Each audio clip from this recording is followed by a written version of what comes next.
Originário do México e tradicionalmente utilizado na produção de fibras e bebidas como o mezcal e a tequila, o agave se revela um aliado promissor para a transição energética e a sustentabilidade na região do semiárido do Brasil. No episódio de hoje, vamos explorar como o agave, através do projeto Brave e do projeto Arax, pode transformar não apenas a matriz energética nacional com biocombustíveis, mas também a economia do Nordeste brasileiro, gerando emprego, renda e esperança para milhares de famílias. Nosso convidado é o professor Gonçalo Pereira, um dos principais especialistas do país em bioenergia e coordenador do projeto Brave e do projeto Arax. Prepare-se para mergulhar em uma conversa sobre inovação, ciência e impacto social e descobrir como o agave pode ajudar o Brasil a liderar a descarbonização e a transição energética no cenário global. Fique conosco e seja parte dessa jornada inspiradora. Eu sou Leidiane Ferronato Mariani e este é o podcast Amplo Biogás. Este episódio tem apoio da Ultragaz, que inova ao oferecer biometano para a descarbonização das indústrias e contribui com a disseminação de conhecimento sobre biometano, somando energias junto à Amplo Biogás. Apoie você também.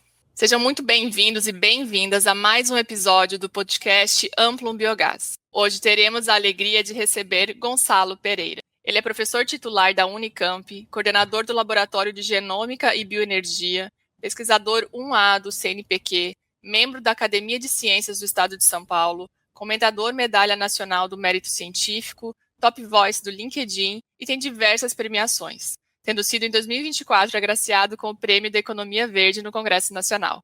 Tem 184 artigos internacionais publicados, com mais de 10 mil citações, índice H51, 2 livros, 16 capítulos de livros e 42 patentes.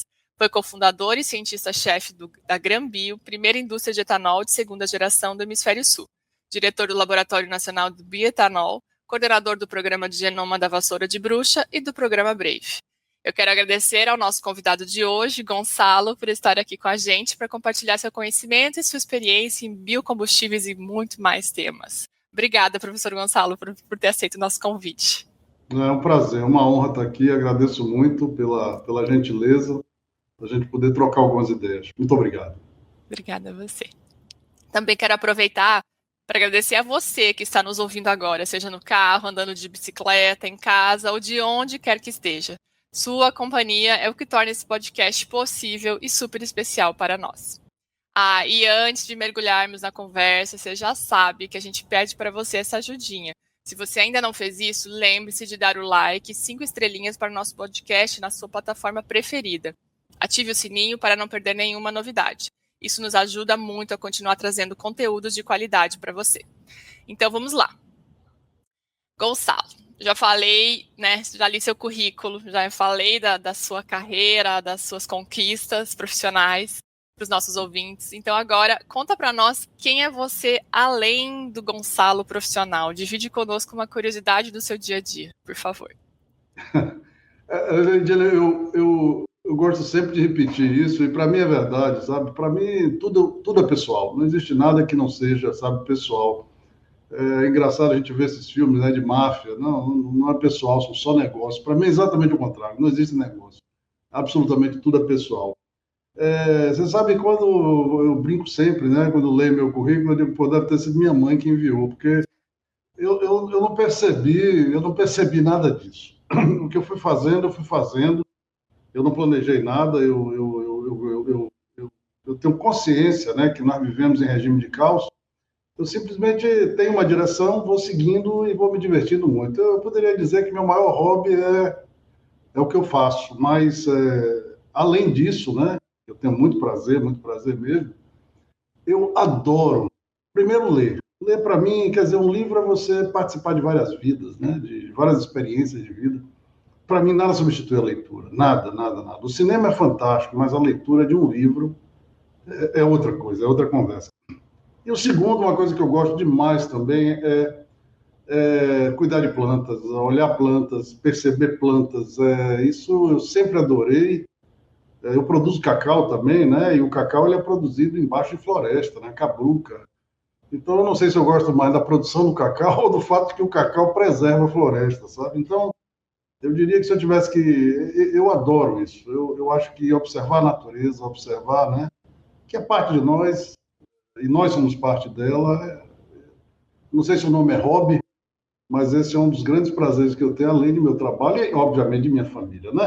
Nós temos uma família grande, sou eu, minha mulher e 4 filhos, então, e hoje todos casados, é uma festa e eu espero ter netos o mais breve possível. Missão dada, filhos.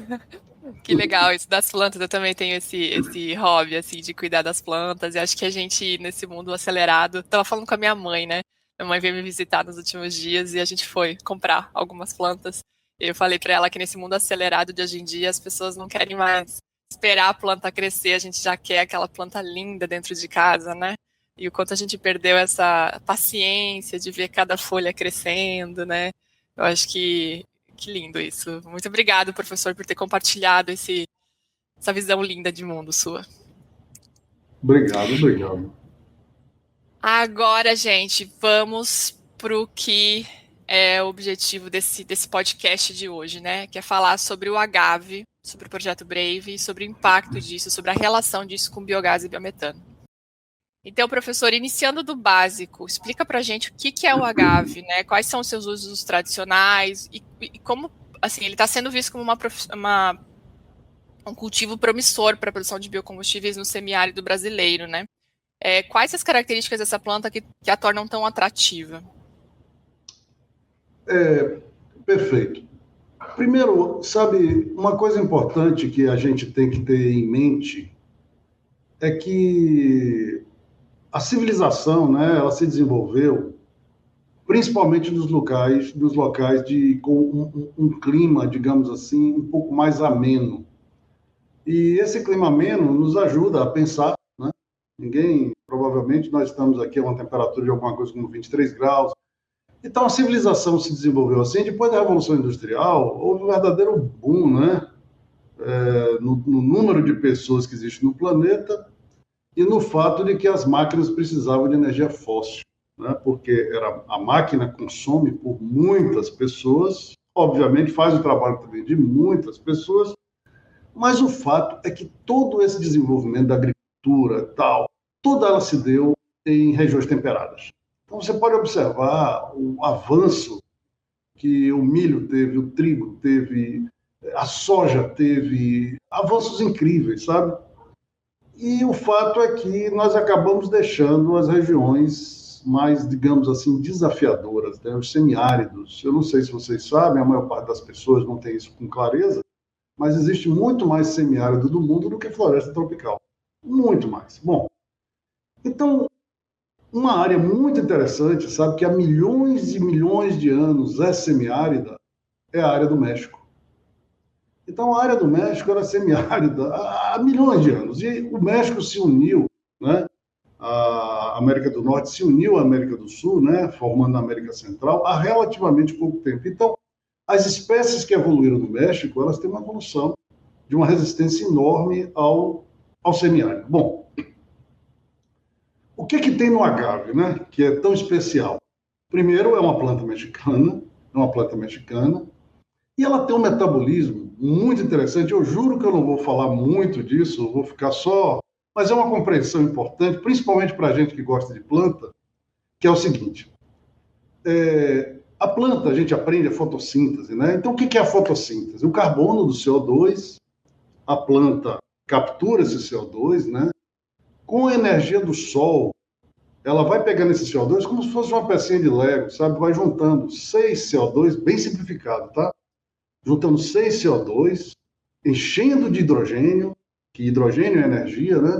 E forma uma molécula de glicose. Bom, beleza. As plantas, elas têm umas boquinhas chamadas estômatos nas folhas. Então, para que a planta possa absorver esse CO2, claro, ela tem que abrir essa boquinha de forma que o CO2 entre nela. Só que quando a planta abre essa boquinha, a água que está dentro da planta, ela sai. Então, o que essas plantas, né, um conjunto de plantas fez? Desenvolveu um novo metabolismo chamado CAM, né? Esse metabolismo CAM, ele faz o seguinte: diferente da cana, diferente do milho, diferente do sorgo, diferente de todas essas plantas tradicionais, essas plantas que se desenvolveram com esse metabolismo CAM, ela abre essa boquinha de noite. Quando ela abre essa boquinha de noite, a temperatura está bem menor, ela absorve o CO2, perde pouca água. E aí o que ela faz? Esse CO2 ela junta em outras moléculas e forma um ácido. Você já viu que abacaxi, né? Abacaxi é um tipo de planta desse. É ácido. Então, todas essas plantas ácidas é por causa desse metabolismo. Quer dizer, essa molécula de CO2 entra, se junta, né, como se fosse uma pecinha de Lego, forma um ácido. E aí, durante o dia, a boquinha, esse estômago, está bem fechado. Ele não abre de jeito nenhum para não perder água. E aí, esse CO2 que estava nesse ácido se libera. Então, a planta ela fica fechada, como se fosse uma câmara fechada, cheia de CO2, e agora ela usa esse CO2 na fotossíntese. Como a gente aprende, né? Olha que coisa esperta, né? Essas plantas, além de tudo, são espertíssimas, porque elas desenvolveram esse metabolismo. E, para você que gosta de planta, eu não sei, mas eu vou chutar, provavelmente você tem aqueles cactozinhos, aquelas plantinhas pequenininhas, que são lindas, às vezes tem flores. Ficou muito famoso, né? As cactáceas, a gente compra no supermercado e tal. Leidiane, todas essas cactáceas têm essa mesma esperteza, esse mesmo metabolismo e essa beleza. Entretanto, a maior parte deles é pequenininha. São plantas... O que é que tem no agave de diferente? Ela, além de ser esse metabolismo, além de ser uma planta linda, ela é enorme. Ela é altamente produtiva quando a gente pensa na quantidade de biomassa por hectare, né, que é o que interessa. Quantidade de biomassa por hectare é o nome do jogo, é o que interessa. Então, essas plantas, elas juntaram a beleza com a alta produtividade. É por isso que a gente se interessou tanto por elas. E atualmente, no México, se usa para fazer o que essa planta? Provavelmente você conhece bem, a tequila. Olha, todos nós conhecemos a tequila. A tequila é, digamos assim, uma bebida sexy, né? Uma bebida sexy, como a cachaça também se tornou sexy, antes não era, e é extremamente importante se tornar sexy, né? Então, a tequila. A tequila, os mexicanos fazem tequila, a produção anual de tequila é da ordem de 600 milhões de litros, alguma coisa assim. E, curiosamente, né, existem cerca de 200 espécies de agave. É muito interessante porque existe um agave para cada coisa. Você pode, se você, né, no limite, se o mundo acabasse, ficasse árido e só existisse as 200 espécies de agave, a gente recomporia a civilização, porque a partir dela ela vai fazer tudo. E para não achar que isso é exagero, o homem, né, o homem cultiva o agave há mais de 9.000 anos. As civilizações mexicanas, muitas delas dependiam do agave para tudo. Por quê? Porque no agave você pode produzir bebida. Ela é altamente rica de aminoácidos, né, de vitaminas. E, muito importante, com o agave você pode produzir fibras. E aí eu vou para a Bahia, tá bom? Aí eu vou para o Brasil, o Nordeste, e a inspiração para o Brave, tá bom? Bom, por favor, fique à vontade. Inicialmente, sem dúvida nenhuma, o clima sempre mudou, sabe? Às vezes a gente diz mudança climática, isso acaba dando um gancho para um negacionista que diz, espera aí, o clima sempre mudou. É verdade, o clima sempre mudou. Nós humanos estamos perambulando pelo planeta há cerca de 300 mil anos. Só que há 10 mil anos atrás, por alguma coisa que ninguém entende ainda direito, o clima estabilizou. É o chamado Holoceno. Nós entramos no Holoceno, a concentração de CO2 na atmosfera se estabilizou, e foi aí que a civilização se iniciou. Veja, a civilização não dependeu apenas dos homens. Nós estamos aqui, como eu disse, há 300 mil anos, mas só nos últimos 10 mil anos, com a estabilidade do clima, a estabilização do clima, nós desenvolvemos a civilização. Se a gente faz da forma inversa, é o seguinte, se o clima se desestabilizar, a civilização vai sofrer tremendamente. O planeta não sofre nada.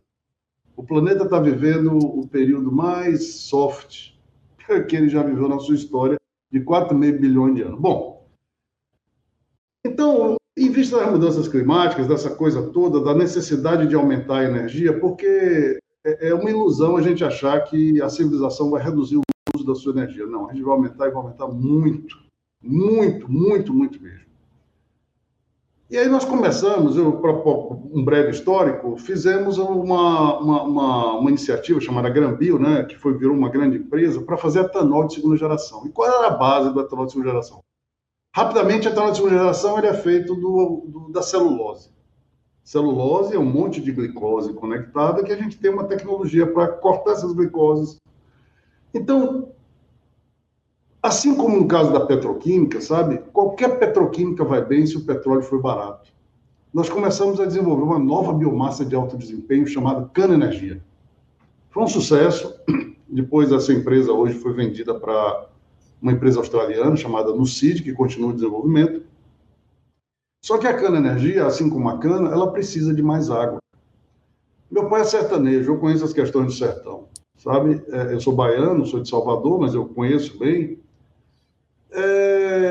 Quando o programa da Granbio eu tive que sair da Granbio, né? Como professor, eu só podia participar da Granbio por 4 anos. Quando os 4 anos acabaram, eu digo, bom, vamos iniciar um novo programa, esse mais desafiador, que é o do Agave.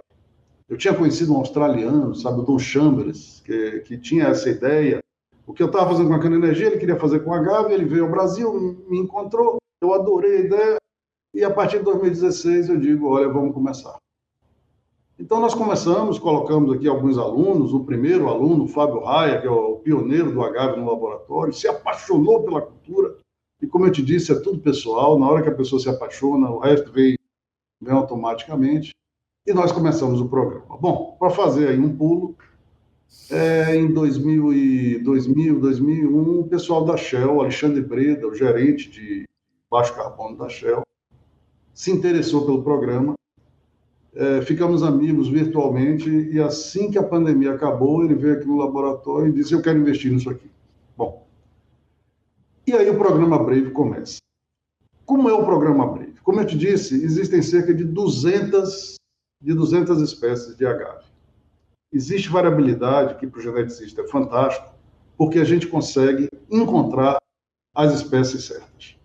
Então, o programa Brave, ele é baseado em 3 pilares. O chamado Brave Bio, de biologia, em que a gente aqui no laboratório literalmente está virando o agave de cabeça para baixo, testando todos os tipos, tentando entender a fisiologia dele com mais profundidade, como é que ele fica mais produtivo, como é que ele cresce mais rápido, porque diferente da cana, sabe?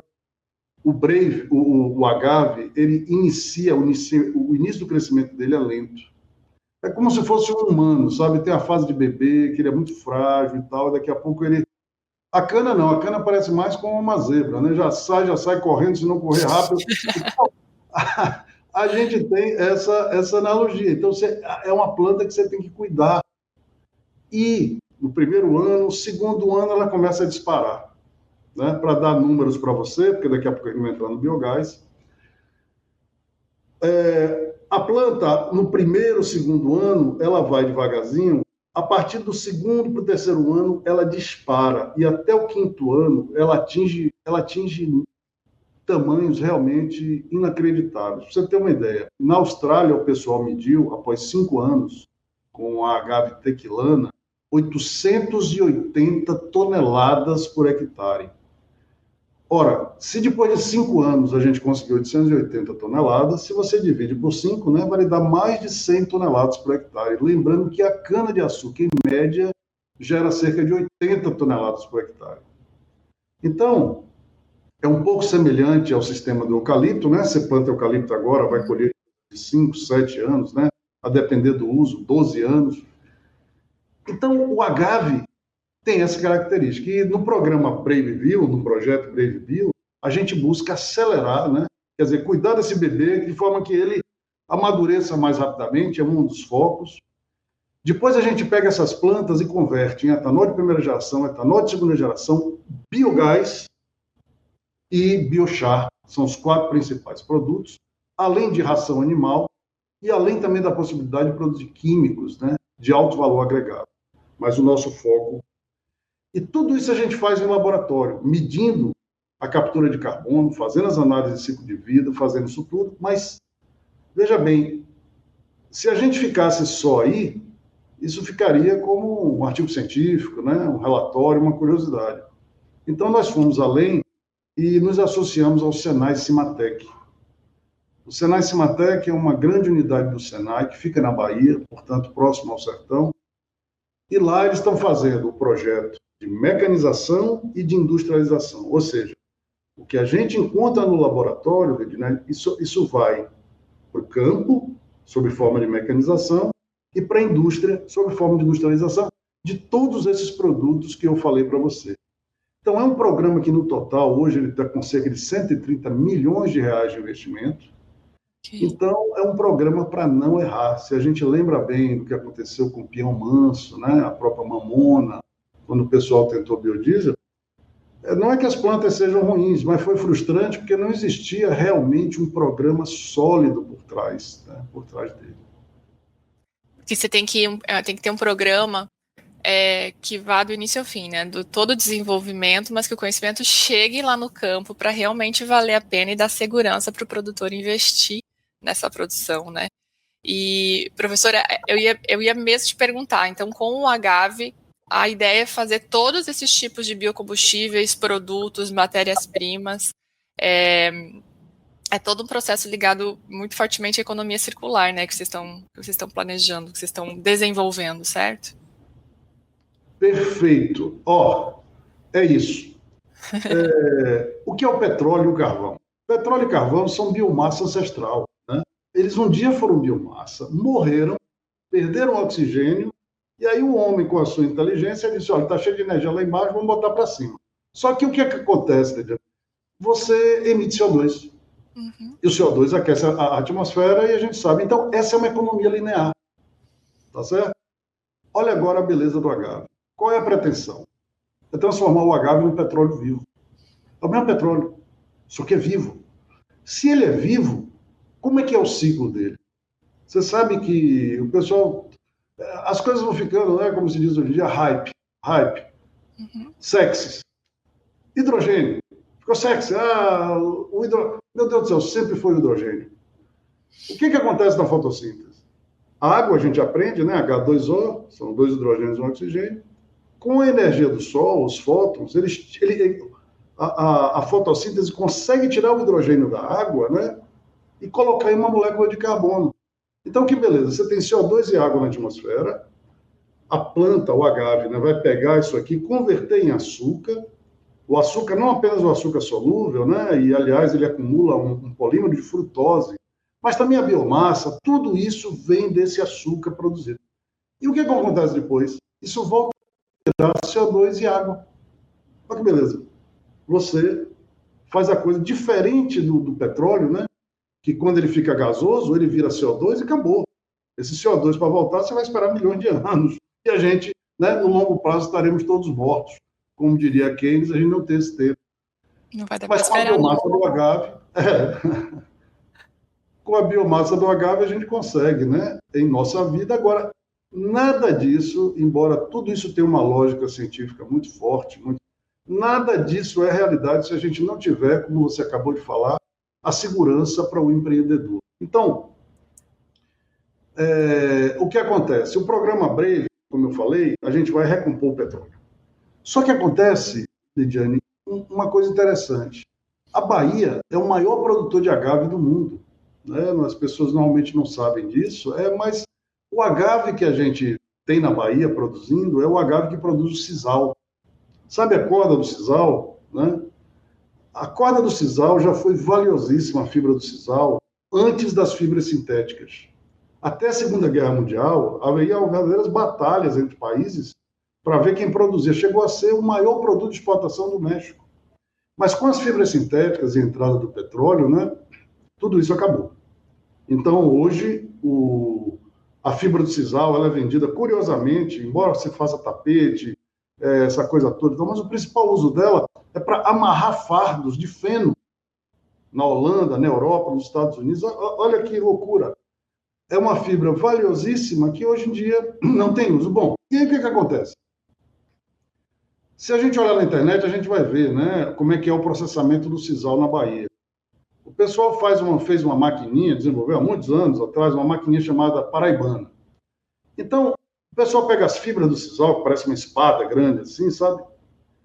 E vai uma a uma nessa maquininha. uma a uma. E aí, quando você passa por essa maquininha, sai a fibra, né? Sai a fibra. Só que essa fibra vai corresponder a 5% do tamanho da planta.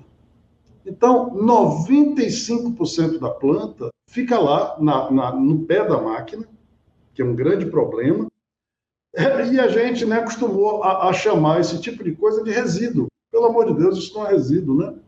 Eu brinco sempre dizendo o seguinte: resíduo reflete a minha ignorância em não saber o que fazer com uma determinada biomassa, né? Eu gosto muito do nome estoque remanescente. Então, na Bahia, a gente hoje produz cerca, né, de 100 mil toneladas de fibra de sisal por ano, mais ou menos, um pouco mais, um pouco menos. E veja que a gente está falando de 5% da planta, tem 95% da planta, esse estoque remanescente, que é a melhor biomassa do mundo para produzir biogás. E isso a gente já provou, e isso a gente agora, né, já está, antes mesmo do Brave estar pronto, que obviamente é um projeto de longa duração, já está começando a empreender. Então, deixa eu ver se eu estou entendendo. A gente tem agave no México, 200, no mundo inteiro, né? Mais de 200 tipos de espécies, né? De variantes do agave.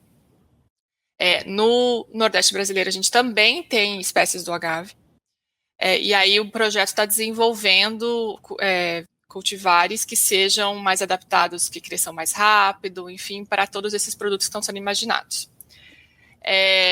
Então, fora o projeto Brave, pelo que eu estou entendendo, a gente já teria um potencial, vamos já conectando com o biogás, um resíduo de uma produção que já ocorre em escala comercial no Nordeste, que é a produção de sisal, e esse resíduo, e que provavelmente esse resíduo é produzido de forma bastante dispersa, né? São pequenas produções, imagino eu, o senhor me corrija, que produzir esse resíduo, esse efluente, que poderia já ser utilizado para produzir biogás e hoje não é utilizado, é um efluente que fica lá disponível, certo?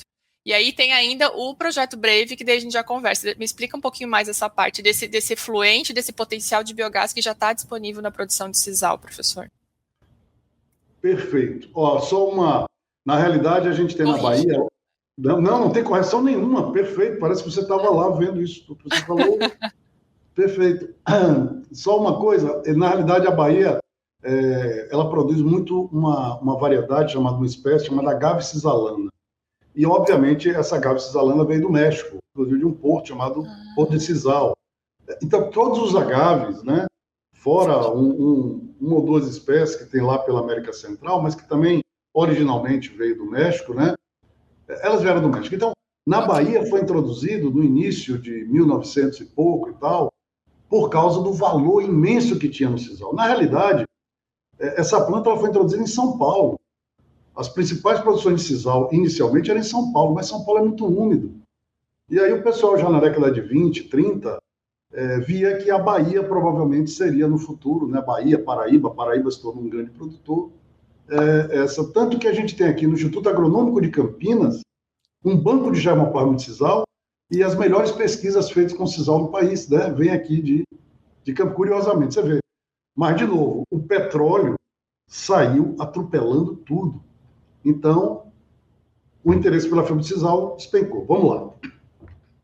Você acabou de falar, Leandro, o programa Brave, ele visa primordialmente o etanol, tá certo? Por quê? Porque o etanol é uma molécula incrível, é líquida.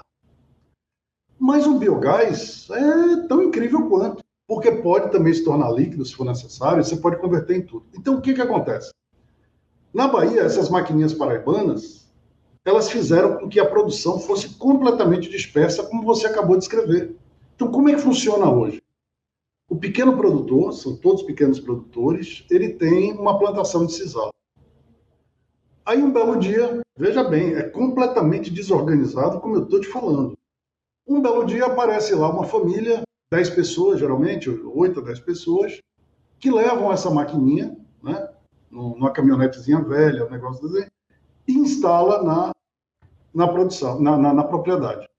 E aí ela instala em um determinado local, e esse grupo de pessoas, normalmente familiares, eles saem. Um corta a folha, o outro amontou a folha, o terceiro bota geralmente um jumento, o jumento vai, traz para o local onde fica o equipamento paraibana, aí uma pessoa vai folha por folha, né? Aí outra pessoa vai tirando o resíduo, o nome desse cara é o resideiro, e aí vai amontoando, sabe, normalmente ao lado. Olha, eu fui visitar várias dessas unidades. Pense em uma loucura, porque a família, o pessoal, geralmente fica morando por ali, em ambiente completamente insalubre. O local, por causa desse líquido, principalmente, que ele alaga, é mosca. Olha, é um ambiente completamente insalubre. E as pessoas que fazem, você ter uma ideia, a fibra seca ela é vendida por cerca de 3,50, 3 a 3,50 o quilo, não remunera um salário mínimo para cada um por mês, de jeito nenhum. Então, o que acontece? Esse sistema, na minha visão, ele é insustentável, não é bom para ninguém. Eu brinco sempre o seguinte, é como se a gente tivesse, imagine, uma planta que tem uma produtividade semelhante à da cana-de-açúcar. Imagine se a gente processasse toda a cana-de-açúcar numa Kombi de caldo de cana, né, que a gente tem por aí. É o equivalente, é igualzinho. Então, qual é o caminho? Que é exatamente o que a gente está fazendo. E aí, em paralelo ao Breve, a gente tem uma outra iniciativa chamada Arraques. Eu não sei quem leu o livro Duna, né, sempre... Arraques é justamente um planeta deserto em torno do qual toda o romance, né, vai se dar. Mas o que é essa iniciativa? Um grupo de pós-doc, doutorandos aqui do laboratório, né, aqui da nossa... Eu sugeri que eles fizessem uma startup. E essa startup, a Arraques, ela está agora junto com o Cimatec e duas grandes empresas, a Casa dos Ventos e a Petrobahia, já fazendo uma biorefinaria, né? Desenvolvendo uma biorefinaria a partir... Porque sabe uma coisa interessante? Já existia na região, em Conceição do Coité, que é o centro da produção de sisal, um fabricante, um pequeno industrial, né? O Jorge, ele é um pequeno industrial que produzia máquinas de alta produtividade, né? Máquinas estacionárias, como se fosse, por exemplo, uma usina de cana, para o processamento da fibra em larga escala. Mas, por questões culturais, por questões diversas, ninguém na região nunca usou. Então, ele produzia a máquina na região, produz a máquina na região e exporta. Exporta para a China, exporta para a Tanzânia, exporta para outros locais aonde... Então, agora, a gente, tendo uma produção centralizada, né, da fibra de sisal, a fibra continua a ser produzida, você vai ter, como eu disse, para cada 5 quilos de fibra, 95 quilos de estoque remanescente, altamente apropriado para a produção do biogás. Olha, nossos resultados, quando a gente pega, né, esse estoque remanescente e produz o biogás, é simplesmente incrível, porque uma coisa que a gente aprendeu é que essas plantas, o biogás dessas plantas, não produz enxofre. Então, é um biogás que já vai ter um custo muito menor por causa da purificação muito mais simplificada.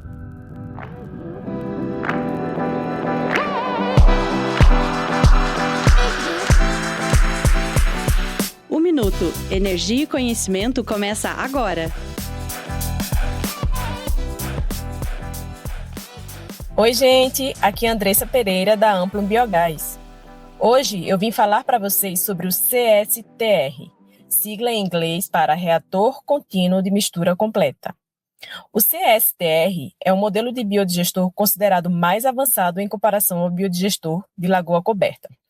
Este reator contém sistemas de agitação e aquecimento que promovem a movimentação e o controle de temperaturas mesofílicas ou termofílicas, garantindo assim uma mistura homogênea e eficiente para a produção de biogás, sendo então o modelo ideal para substratos com maior concentração de sólidos. No Brasil, o CSTR vem ganhando cada vez mais espaço com o aumento dos projetos de biogás e as possibilidades de adaptação dessa tecnologia. Em comparação com lagoa coberta, no que diz respeito a investimento, ele exige mais manutenção e tem um custo de implantação e operação mais alto. Mas o seu desempenho e capacidade para a codigestão tornam o CSTR uma escolha promissora para quem busca eficiência no tratamento de resíduos, maior controle operacional e estabilidade na produção de biogás.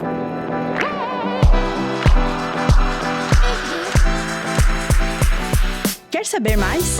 Acesse o nosso site amplumbiogás.com.br. O Minuto Energia e Conhecimento foi oferecido pela Ultragaz. Vocês veem um paralelo muito próximo com o potencial de produção de biogás da vinhaça ou até mais? Se consegue fazer esse paralelo? Porque a gente no setor de biogás está se falando, as pessoas estão trabalhando muito a questão do biogás de vinhaça, de cana-de-açúcar, enfim. Então, se consegue fazer algum paralelo em relação a isso? Perfeito. Na realidade, nosso primeiro programa, chamado Bioetano, é um programa que a gente está trabalhando com a vinhaça, né? Vinhaça e torta de filtro, com resultados também excelentes. A gente primeiro produz hidrogênio, tá? E depois produz o metano. É também um programa com a Shell, e foi exatamente esse programa, né, baseado em vinhaça, que inspirou e que a gente criou a expertise, né, para trabalhar com o agave. É muito interessante porque quando a gente coloca o agave, o caldo do agave, que é um produto que não existe, né? É um produto, quer dizer, a folha é uma suculenta, é muito líquido, e quando a pessoa faz a raspagem para retirar a fibra, né, você vem aquele bagaço, que não é bem um bagaço, sabe? O pessoal chama normalmente de mucilagem ou de raspado. Ele tem uma quantidade de líquido incrível. Então, a gente pega esse raspado, passa por uma prensa e sai esse líquido. Esse líquido, ele inicia a fermentação quase que imediatamente, sabe? Quase que imediatamente. Porque a quantidade de micro-organismos que vive com o agave, que convive, é muito grande. Então, o que a gente está aprendendo é que quando a gente pega esse líquido, é interessante, sabe? Isso já foi muito aprendizado. Quando a gente pega esse líquido e começa a produzir biogás, não produz nada. Porque a planta tem uma série de toxinas que a gente entendeu, a gente aprendeu e a gente hoje consegue neutralizá-las. Isso tudo faz parte da tecnologia que a gente está desenvolvendo, de forma que a gente consegue, hoje em dia, pegar esse caldo de agave, né, digamos assim, e fermentar com altas produtividades de biogás e um biogás com baixíssima quantidade de enxofre, como eu comentei. Olha, o Ministério Público do Trabalho, ele entrou na região de produção de sisal e proibiu a produção em diversas propriedades. Quando você chega lá na região, você vai ver uma quantidade de biomassa enorme no campo, que hoje em dia os produtores de sisal têm medo, né, de deixar fazer a extração por causa dos problemas digamos assim, que a gente chama hoje de ESG, né, dos problemas de ESG. Esse material está todo pronto para a produção de biogás em grandes volumes. O sertão poderá, em pouquíssimo tempo, porque o Brave tem o seu tempo, né? O Arrax é agora. Não? Vocês estimaram quanto biogás no projeto Arrax?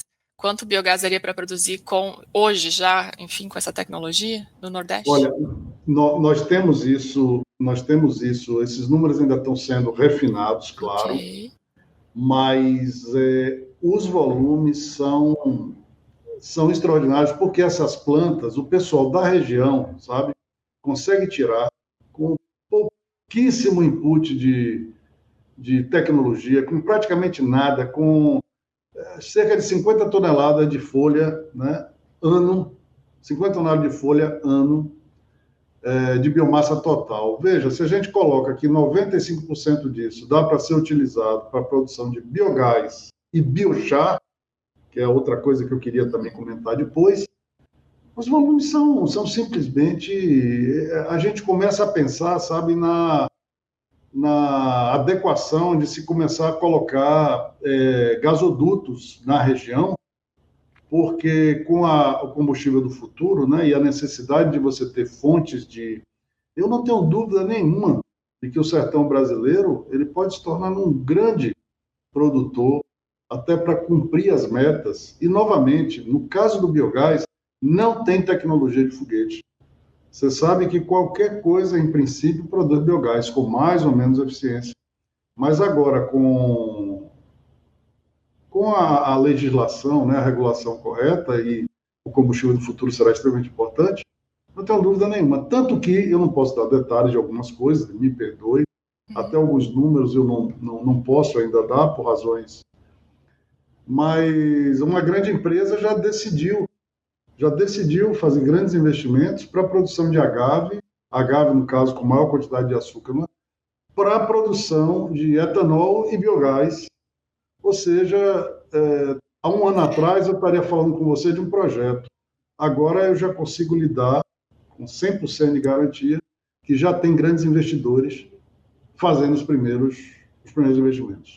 Para ir para uma escala industrial, né? Para a gente levar esse conhecimento que está sendo desenvolvido na universidade, junto com a indústria. Então, a gente está num ponto...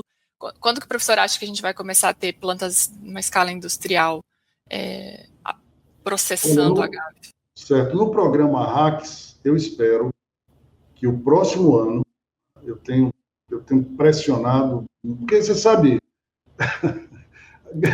a grande dificuldade acaba sendo a burocracia. Quando você tem, por exemplo, empresas, instituições, contrato, isso e aquilo, isso acaba demorando muito mais do que... Eu, basicamente, sou um cientista. Eu sou um cientista empreendedor, mas eu sou um cientista.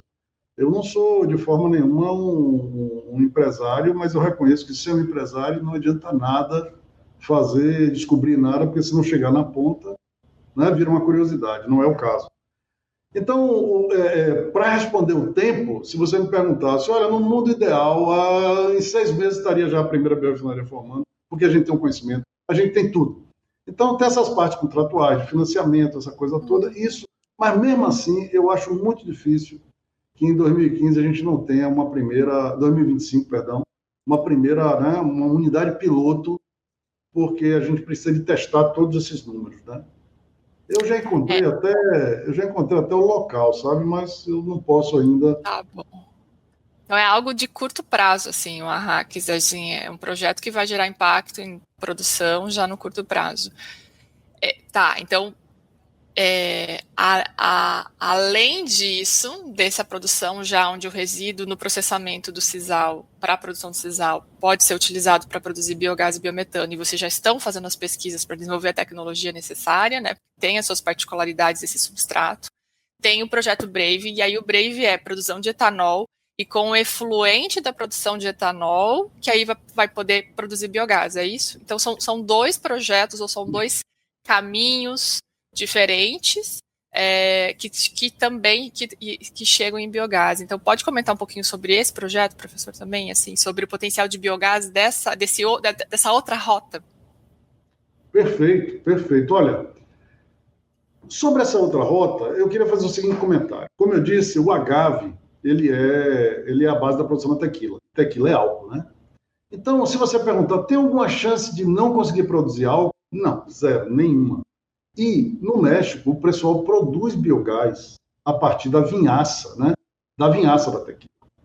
Então, até isso que você está falando, essa rota, ela já existe. Agora, curiosamente, sabe, por causa de políticas locais, no caso do México, esse biogás ele é utilizado para queima, no flag. Eles não usam para produção de energia por razões regulatórias, né? A política do petróleo lá é bastante, digamos assim, agressiva, e essas alternativas elas não são vistas. Mas aqui no Brasil você pode ter a absoluta certeza. E outra coisa, né? Eu brinco sempre, os investidores que já estão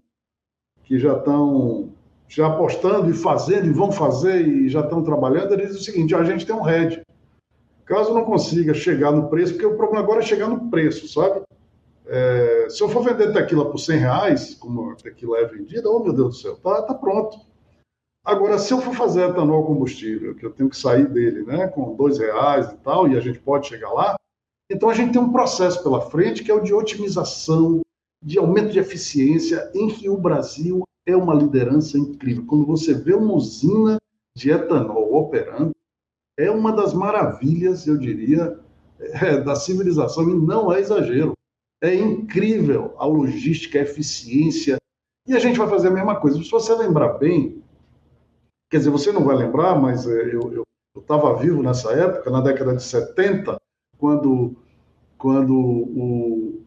o petróleo, né, teve uma enorme crise. O que era a produção no Brasil? Era como se fosse tequila, né, inclusive cachaça. Mas a necessidade de transformar o etanol em combustível gerou um nível de eficiência incrível. Em pouquíssimo tempo, o Brasil saiu de quase nada para 9 bilhões de litros, né? Então, rapidamente a gente aprendeu. Agora a gente tem uma emergência que não é uma emergência, que é uma emergência maior do que a daquela época, que é a emergência climática. Olha, não é exagero dizer, mas só a partir do sertão a gente tem uma capacidade de captura, né? Por exemplo, com cálculos simples que a gente fez, usando uma percentagem pequena de pasto degradado do sertão, a gente zera toda a emissão industrial do país rapidamente. Então, a minha visão é que quando o programa começa e ele ganha impulso, daqui a pouco, né, nosso podcast não vai fazer mais sentido nenhum de tão óbvio, sabe, que essa solução é. Tão óbvia que essa solução é. Então, o que acontece, né? O sertão semiárido brasileiro, diferente, ele não é um deserto. O deserto não tem solo, nós temos solo. Então, nós somos, na verdade, uma grande plataforma de captura de foto. Só que a maior parte das plantas não resiste. Esse excesso de foto, o agave resiste e produz. Bom, eu queria comentar uma outra coisa importante, que é o seguinte. Como eu te falei, a gente tem um raspado, tem um líquido, produz biogás. E sobra ainda uma biomassa, sabe? Uma biomassa sólida. Uhum. Dessa biomassa sólida, a gente pode produzir biochar. O que é o biochar? Biochar é uma espécie de carvão aerado. Eu brinco sempre, é como se fosse, se a gente fosse comparar com chocolate, era um soufflé, sabe? É um carbono aerado, que é uma casa maravilhosa para micro-organismos. Os solos do sertão são riquíssimos quimicamente, mas super pobres do polipsida de carbono. Quando você pega o biochar e coloca nesses solos, a produtividade desses solos aumenta enormemente, e esse é um carbono, que é sequestrado. O biochar, ele é sequestro de carbono. Daqui a 100 anos, se você for lá e for avaliar esse biochar, provavelmente ele está todo intacto, tendo aumentado a produtividade. Então, Edina, é uma coisa que eu tenho insistido muito. A gente tem que colocar a rota do biochar no RenovaBio, e o biochar é irmão gêmeo do biogás. Toda empresa que produz biogás deveria também produzir biochar, porque o crédito de carbono do biochar hoje está da ordem de $200 a $300 a tonelada. É uma complementação incrível ao biogás, porque enquanto o biogás mitiga, o biochar sequestra. Então, essas duas coisas estarão juntas também, né? Estão tanto no Brave como no Arrax, e na minha visão é o futuro. Professor, assim, eu tô aqui, a cabeça tá borbulhando de tantas ideias primeiro, quando tiver mais números, mais resultados, artigos, publicações do Projeto Arrax, por favor, nos envie. Vamos voltar a conversar para vocês trazerem todos os detalhes, para a gente divulgar para o máximo possível esse conhecimento. Eu queria primeiro perguntar assim, você está falando bastante da Bahia, mas assim, o semiárido vai além da Bahia, então o potencial do agave o agave já é produzido além da Bahia, né, em todo o Nordeste, quais estados, ou seja, qual é a região que a gente tem que ver como potencial para esse cultivo? Perfeito. Baiano tem essa mania de falar de Bahia, sabe? Quando eu fiz o laboratório, sabe, um reitor, o professor Fernando Costa, muito amigo, eu fiz questão de, professor, eu tenho que botar uma bandeira do Brasil aqui para a gente, isso foi na década, no início de 2000 e tal. E aí ele ficou pensando, eu disse, tudo bem, eu botei a bandeira do Brasil. Aí ele brincou comigo, se você botar uma bandeira da Bahia, eu te demito. Eu digo, eu não vou chegar a esse ponto. Mas eu falo Bahia, é isso, né? Ainda mais. Agora tem uma coisa curiosa, sabe? Você reconhece facilmente o baiano do chamado recôncavo, né? Você reconhece o cearense de Fortaleza, você reconhece as capitais, você reconhece. O sertanejo é um só, sabe? Nós temos, para te colocar em perspectiva, 104 milhões de hectares de sertão. 104 milhões de hectares corresponde a 2 vezes a área da Alemanha e você ainda junta uma Grécia. É uma área incrível e toda ela homogênea. Lembra que eu falei no início que o que fez a civilização foi a estabilidade do clima? O sertão, ele é estável.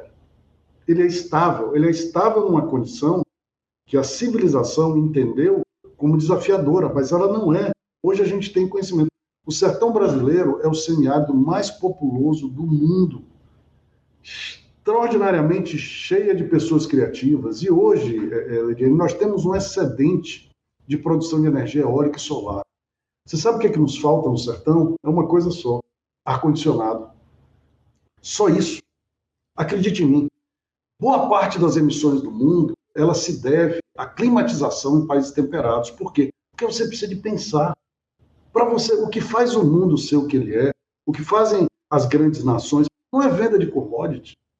É a conversão de commodity em coisas de grande valor agregado que passa pelo cérebro, pela atividade cerebral. E o nosso cérebro é uma máquina, e é uma máquina que funciona bem a 23 graus. Olha, a grande revolução vai se dar quando a gente colocar ar-condicionado em todas as escolas do sertão. Eu brinco sempre, mas isso é verdade, o Ceará é 90% de sertão. O ITA tem 50% de cearense. Aqueles caras são, né? O desafio do sertão gera criatividade, porque você tem que ir, né, correr atrás. Então, só para não achar também que é coisa de baiana, o Singapura, o patriarca de Singapura era muito menos desenvolvido que o Brasil. O patriarca de Singapura, que foi responsável por Grande Parede, diz o seguinte, e tem uma entrevista dele na revista Forbes, diz: não foi o computador, não foi... A maior invenção da humanidade foi o ar-condicionado. Desde que o ar-condicionado chegou, Singapura hoje é o 4º, 5º país mais inovador do mundo. Não é exagero, e a gente hoje tem um excedente de energia elétrica no sertão, vindo de eólico e solar. O pessoal está pensando em produzir hidrogênio renovável, tudo isso é uma coisa que a gente consegue integrar tudo, mas, na minha visão, o mais importante é aclimatar todas as escolas. Na hora que a gente fizer isso, o Agave vai ser apenas um programa. O resto, o céu é o limite. Incrível, incrível, professor. E aí vem uma pergunta bem importante que a gente tem aqui no roteiro. Mas antes disso, eu preciso fazer uma sugestão aqui, que é deixar uma sugestão de um episódio para vocês escutarem logo depois desse, porque tem muita conexão. Foi com a professora Bruna Moraes, também professora da Unicamp. A gente gravou o episódio 26 com ela, falando dessa conexão entre academia e indústria, que aqui nessa entrevista com o Gonçalo, vocês estão vendo exatamente essa visão, né? O Gonçalo é um pesquisador, é um professor de universidade, que com essa visão de realidade, de campo, fazendo essa conexão. Então, a gente deixa essa sugestão de você, depois de escutar esse episódio, ir lá procurar o episódio 26 com a professora Bruna e entender mais sobre essa integração da conexão entre academia e indústria. Gonçalo, me fala mais sobre esse contexto nordeste, né, semiárido. Qual que é o impacto que você espera, então, do uso do agave? Você falou uma coisa muito incrível, o ar-condicionado, né? Eu sempre falo assim, é fácil a gente aqui no Sul, eu moro em Florianópolis, né? Quando eu fiquei umas 3 semanas no Nordeste, no sertão, fui conhecer os projetos da Diaconia, do projeto de biodigestor sertanejo, de resiliência com o semiárido. A gente volta de lá falando assim, é fácil a gente no fresquinho aqui pensar, né? No calor, gente, chega um horário do dia que não tem como sair de casa, é muito quente. E você falar do ar-condicionado, acho que traz esse ponto de a gente pensar o que esse projeto todo vai trazer para o povo de lá, para aquela população que está lá no campo, no semiárido, que a gente sabe que passa vários desafios com o clima, né, que a gente tem lá.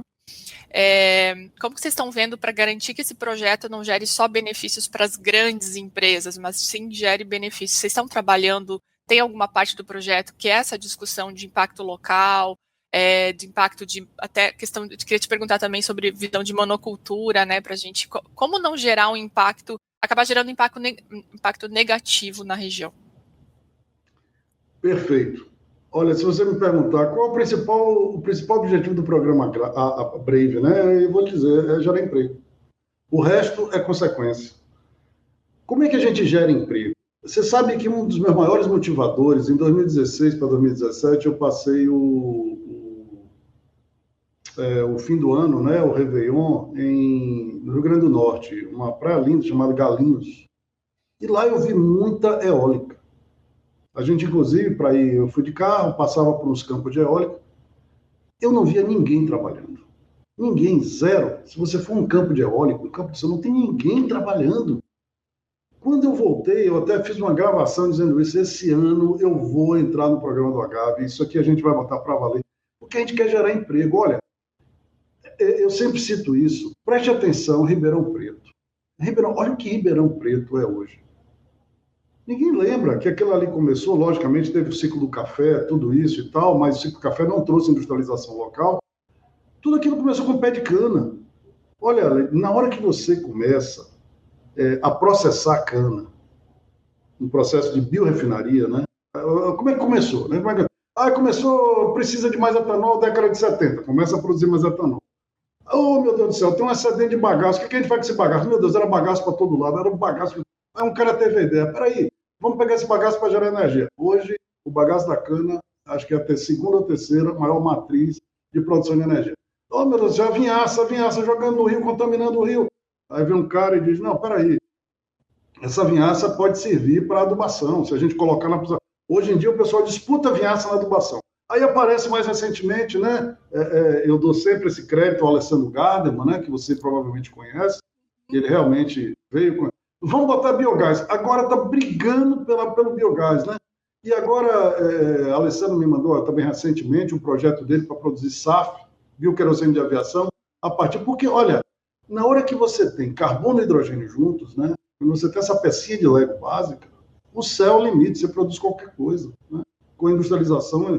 Então, quando você tem a biorefinaria, toda a economia... Eu estava lendo agora um trabalho da Única, né, que o pessoal da Única, que tem um aumento de PIB per capita na região que tem biorefinaria da ordem de $1.400 de aumento de PIB per capita. Então, como é que eu enxergo? O pessoal uma vez me chamou, aliás, esse foi o título que eu mais amei e até hoje eu vi, eu fiquei realmente emocionado, porque eles que eu era um semeador de biorrefinarias. E é verdade, é nisso que eu acredito. A biorefinaria, ela é ao mesmo tempo agrícola, né? Ela é industrial e ela tem uma conexão direta com o que há de mais sofisticado do ponto de vista de fronteira de conhecimento, que é a indústria, no caso, indústria automobilística, indústria de mobilização. No caso de amônia, você consegue produzir amônia verde quando você conecta, por exemplo, o hidrogênio que vem da eólica e solar com o nitrogênio atmosférico. Você produz e-fuel, que é a próxima revolução, quando você pega o CO2 que vem da fermentação. Isso é uma coisa importante, sabe? Curiosamente, é contraintuitivo, mas o que vai nos salvar é o CO2. Por quê? A gente tem na atmosfera 0,04% de CO2. É muito, porque a atmosfera é gigantesca e é um gás que aquece. Entretanto, quando você fermenta alguma coisa, por exemplo, uma levedura de pão, pega um açúcar e converte em etanol, ele produz o CO2. Por isso que o pão, né, fica cheio de bolinho e tal. Então, esse CO2 é 100% concentrado e é limpo. Isso, para ser produzido industrialmente, custa de $500 a $700. Ora, a gente tem um excedente de energia elétrica. Se eu jogo essa energia elétrica na água, vira hidrogênio. Se eu pego esse hidrogênio e pego esse CO2 da fermentação, eu produzo qualquer molécula. Qualquer molécula. Então, olha a sofisticação da indústria que virá a partir da produção de biorefinaria. E, no topo da cadeia, o Brasil estava entrando numa armadilha que a Alemanha, por exemplo, entrou e está sofrendo graves consequências do carro elétrico à bateria. Isso não faz sentido nenhum. A bateria como reserva de energia é a pior ideia que você pode ter. Ela é metálica, baixíssima densidade. As emissões geradas no processo inteiro são enormes. Não resolve nada. E se a gente tivesse caminhado nessa direção, nossa indústria automobilística, que é importantíssima como geradora de emprego, teria sido destruída. A Ford saiu do Brasil, a GM estava pensando em sair, até que, graças a Deus, todo esse movimento na área de biocombustível, e hoje a gente tem uma massa crítica muito importante, mostrou o óbvio. Qual é o óbvio? Ora, motor elétrico é ótimo, mas bateria como reserva de energia é péssima. E se a gente usar o biocombustível como reserva de energia, e o motor elétrico para girar as rodas? É o chamado híbrido. Assim como nós brasileiros somos híbridos, a melhor solução para o carro também é híbrida. É híbrida. Se a gente hoje tem alimento no mundo, é por causa da hibridação feita para o milho, para a soja. para o trigo, quando você combina experiências. Então, o Brasil vai se tornar, eu não tenho dúvida nenhuma, a meca da mobilização, da mobilidade mundial, por causa da nossa experiência, empresas como a Bosch, né, a MAHLE, que trouxeram tecnologia para os carros flex. Isso só existe no Brasil e a gente acha que é óbvio. Chegar no posto de gasolina, no posto de gasolina. A gente está tão acostumado, né? E a gente acha que é óbvio, só existe no Brasil. Exatamente. A gente acostuma, né? Não, eu sempre chego e falo, coloca um pouquinho de gasolina e o resto coloca etanol. E a gente até esquece que é uma invenção nossa, né? Nossa. E, professor, perfeito todos esses pontos que você traz um ponto de diversidade. Você está pensando, a biorefinaria é diversidade, né? A gente falar em biorefinaria, pegar uma vocação brasileira, que é a produção agrícola, todo o nosso território, e aproveitar esse território de uma forma inteligente para o que a gente está buscando, né, de descarbonização e de desenvolvimento do território e melhoria de qualidade de vida da população. E quando eu falo diversidade, a gente, no setor de biogás e biometano, a gente está vendo os grandes potenciais, as oportunidades, né, a cana, aproveitando todo esse desenvolvimento que já foi feito da cana-de-açúcar no Brasil, das usinas, resíduos de aterros sanitários, pecuária, mas eu acho que a gente falta olhar para outras regiões do Brasil, além das do Centro-Sul, né? Então, olhar para o Nordeste, olhar para o Norte, e ver essas vocações locais e buscar esse potencial de biorefinarias ou de produção de biocombustíveis. E tudo que você está trazendo para a gente, assim, tá me fazendo ver, abrindo meus olhos, assim, para ver outros potenciais, espero que para os ouvintes também. E esse ponto de diversidade, eu acho que é importante a gente imaginar o que dá para gerar de desenvolvimento em todas as regiões do Brasil, né? Então, agradeço muito por você estar compartilhando essa visão de Nordeste, para a gente sair um pouco desses eixos, né, mais centrais do Brasil que a gente fica. E eu queria também aproveitar e lembrar o que a gente gravou, você falou da Única, a gente gravou um episódio com o Luciano Rodrigues, da Única. Foi bem interessante, então quem quiser saber mais de biogás, biometano do setor sucroenergético, no episódio 14, foi o episódio que a gente gravou com o Luciano, eu queria deixar essa sugestão aqui, que a Única tem um papel bem importante. Professor Gonçalo, quais são os desafios, para a gente já ir quase indo para o fechamento, quais são os desafios para o biogás e biometano oriundo do agave? Assim? Então a gente falou bastante de oportunidade, de tudo que pode gerar, de biorefinaria, de uma visão bem mais ampla do que só biogás e biometano, mas quais são os avanços tecnológicos que podem impulsionar ainda mais essa competitividade, essa produção, que políticas públicas e incentivos seriam essenciais para a gente fazer todas essas oportunidades acontecerem? Do ponto de vista técnico, o desafio agora é começar a produção centralizada da fibra, como a gente comentou, para a gente ter volumes de caldo e tal. Esse é o ponto. Quando a gente fizer isso, seguramente, eu tenho essa experiência em etanol de segunda geração, vão aparecer problemas aqui, ali, acolá, mas eu diria que são problemas menores que a gente já está pronto para ir para a indústria para fazer isso. Então, a minha visão é que no primeiro momento, quando a gente tiver isso, uma coisa importante também é o seguinte, sabe? O preço do gás, do botijão, nessas regiões, principalmente nas regiões mais pobres, é um fator muito importante para a qualidade de vida dessas pessoas. Ora, esse biogás gerado localmente pode ser também utilizado, né, como gás. O Brasil chegou a ter um programa do biodigestor sertanejo, não sei se você já ouviu falar. Sim. Mas eu acho um negócio muito legal, mas é difícil de operar, não é uma coisa muito simples.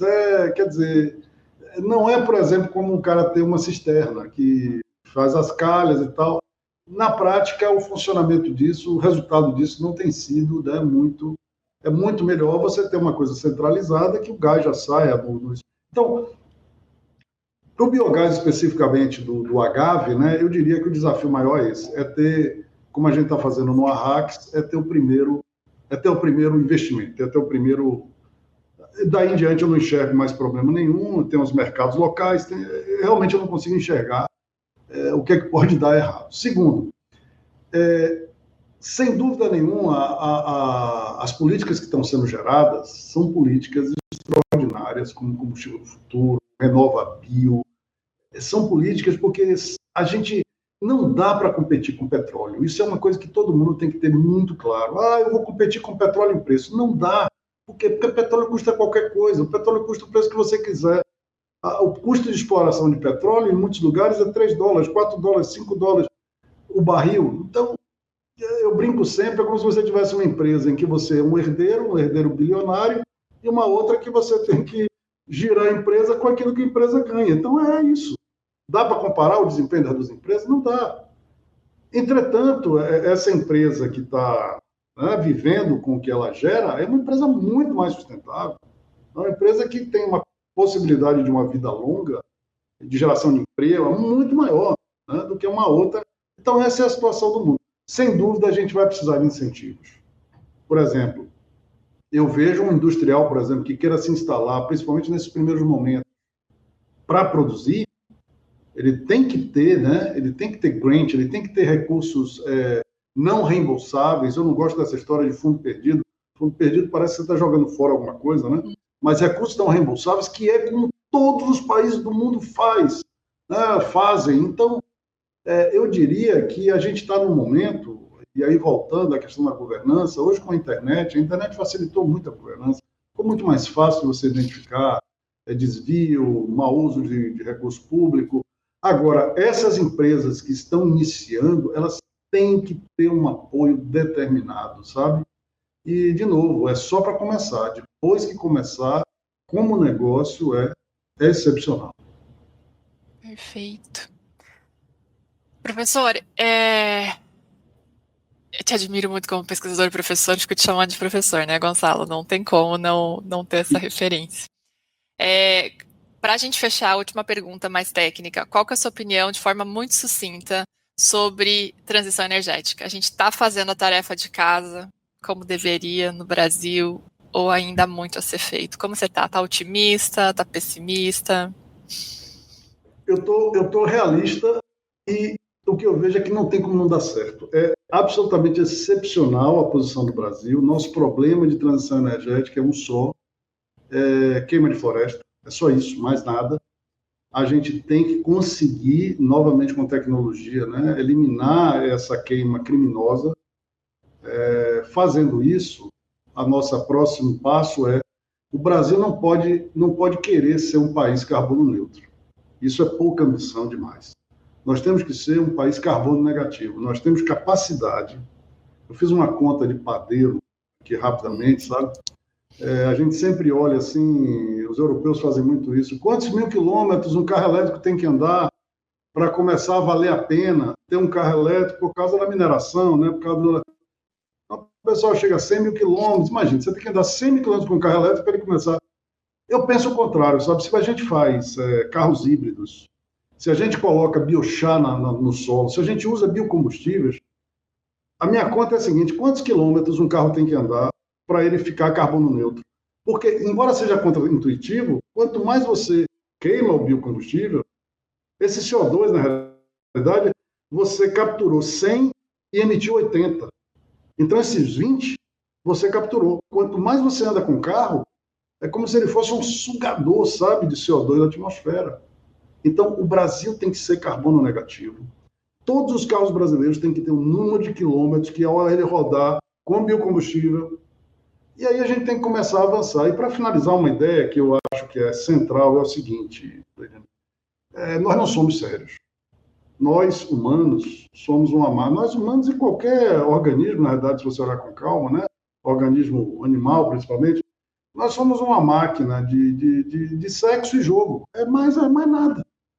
Então, você joga, por exemplo, ostentação. O que é ostentação? Ostentação é jogo. Tudo isso é jogo. Então, você viu o que aconteceu com as bets, né? Chegaram as bets no Brasil, tem gente que passa fome para jogar. A gente não aproveitou esse instinto humano. A gente ainda não aproveitou esse instinto humano no crédito de carbono. O Renovabil, por exemplo, que produz, né, os CBIOS. Quando o cara abastece com etanol, ele deveria receber uma parte desses CBIOS. Porque ao receber uma parte desses CBIOS, e ele tendo uma carteira de valorização, ele vai jogar, ele vai brincar, ele vai valorizar. Você vê, o CBIO começou a R$20, hoje está 200. Essa é a força. Olha, eu estava lendo um negócio que a primeira transação feita com Bitcoin, né, a primeira transação feita com Bitcoin, o cara comprou pizza. Ele gastou 10 mil Bitcoins para comprar uma pizza. Uma pizza, ele gastou 10 mil Bitcoins. Com 10 mil Bitcoins, ele comprava o quarteirão inteiro onde está a pizzaria no dia de hoje. É verdade, isso é registrado. Então, imagine o que vai acontecer com o CBIL na hora que você começar a jogar, a brincar. Você tira o papel de obrigatoriedade de distribuidoras que hoje existe e tal, para deixar para o instinto humano. É você usar o instinto humano no seu melhor. Perfeito. Grandes insights, professor. E eu queria te pedir, infelizmente, a gente está chegando ao final do nosso podcast, nesse episódio. Mas antes da gente se despedir, eu queria te pedir uma mensagem final. Você já deixou, acho que a sua mensagem final, mas fique à vontade de colocar algum ponto que tenha ficado. E já aproveitar e pedir para você compartilhar com os nossos ouvintes uma recomendação especial de algo que tenha te inspirado recentemente. Um livro, um podcast, um evento, um filme. Então, deixa para a gente, depois a gente coloca na descrição para os nossos ouvintes acessarem.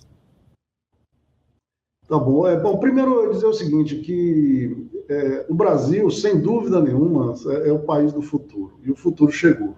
Né? O futuro chegou, não tem mais futuro de daqui a... Não, o futuro é agora. Nós brasileiros somos a essência da humanidade, nós somos híbridos. Né? Você tem tudo que é lado, você tem... Né? E se você prestar atenção, a gente vai ver que as diferentes culturas humanas que foram chegando no Brasil foram se adaptando a diferentes latitudes. Né? Por exemplo, você tem muito... É curioso, só que a gente tem o amálgama do índio, e o índio ele estava adaptado a isso aqui. Então, a nossa população é simplesmente extraordinária. Não existe nenhum país do mundo com tanta latitude, porque o que faz diferenciação é latitude, sabe? Nós somos o país de maior latitude do mundo, e latitude em áreas produtivas. A gente tem os nossos híbridos humanos são incríveis, capazes de qualquer coisa. E eu acho que agora, sabe, é o momento certo. A gente já conseguiu uma quantidade de educação, de cultura, que ainda está longe do ideal, mas que já é suficiente para promover o nosso desenvolvimento, né? E essa coisa objetiva. Então, eu tenho absoluta certeza de que o país, a gente está na direção certa e a gente tem que acelerar. A gente é o único que não tem tempo. A gente tem que acelerar, a gente está conseguindo, finalmente, conectar a academia ao setor produtivo, né? Acho que você comentou com a Bruna, que é colega aqui, é isso mesmo. A Unicamp tem sido fantástica nesse aspecto. Olha, eu sempre comparo a Unicamp com o Brasil. A Unicamp é isso. Se você vem aqui na Unicamp, você vai encontrar gente de tudo que é lado. De tudo que é lado. É uma coisa fantástica e com pouquíssima formalidade. E eu acredito nisso. E para finalizar, sabe, eu brinco sempre, e é verdade, o que eu mais estudo hoje em dia é comportamento, é neurociência, porque né, a gente tem que entender o nosso cérebro. O cérebro humano é incrível, mas ele é uma máquina. Ele é uma máquina, e você tem que entender essa máquina. Então, se eu pudesse sugerir um livro, eu gostei tanto desse livro que eu comprei um para cada um em minha família, eu tenho uma família grande. Ninguém leu, mas eu vou aproveitar e sugerir de novo, que é o livro Comporte-se, do Sapolsky. Sapolsky é um neurocientista incrível, primatologista. Então, ele compara, né, com os primatas, que nós somos primatas também, mas interpretando, sabe, muitos dos nossos comportamentos. Eu acho que a gente aumenta muito a nossa... Como eu disse no início, tudo para mim é pessoal, e é verdade, e já que tudo para mim é pessoal, eu tenho que entender pessoas, e eu adoro isso, eu sou fascinado pelas pessoas, mas sei que, né, tem os dois lados, os bons e os ruins, e a depender de como a coisa anda, eu acredito muito que no Brasil a gente tem um futuro brilhante. Gonçalo, gostaria, assim, mais uma vez de te agradecer pela sua participação, pelo seu tempo e principalmente por nos inspirar. Você trouxe pontos importantíssimos aqui para inspirar nossos ouvintes a acreditar na mudança, acreditar que a gente pode fazer um país melhor e um mundo, né, melhor. Quero muito agradecer, essa conversa foi incrível, realmente, por você ter ficado esse tempo com a gente.